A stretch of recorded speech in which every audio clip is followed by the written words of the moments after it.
Alright, for this question, we're going to look at this as our key phrase, the key phrase being neutral atoms. An atom is made of 3 major subatomic particles, and they're written right here. These are your subatomic particles. As you can see here, I just drew a atom, not a very neat circle in the middle, but in the nucleus of the atom you have your protons and your neutrons, and on the outside you have your electrons. Why is this important? Well, the protons which are positive and the electrons that are negative, if they add up, if you have the same number of protons and electrons, then we have a neutral atom. The thing that can change in a neutral atom is that pesky little neutron right there. So neutrons can change. That would actually change the mass of an atom. So here you can see I wrote 2 atoms down.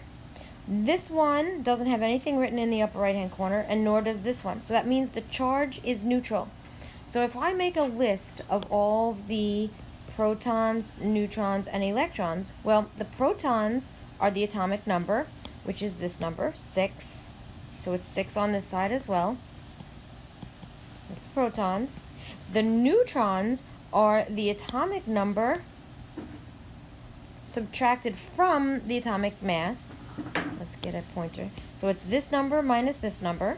So that's going to give us 6 here and 8 here.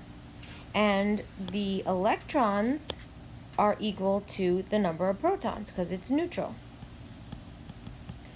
So this question is really asking us, how can they be different?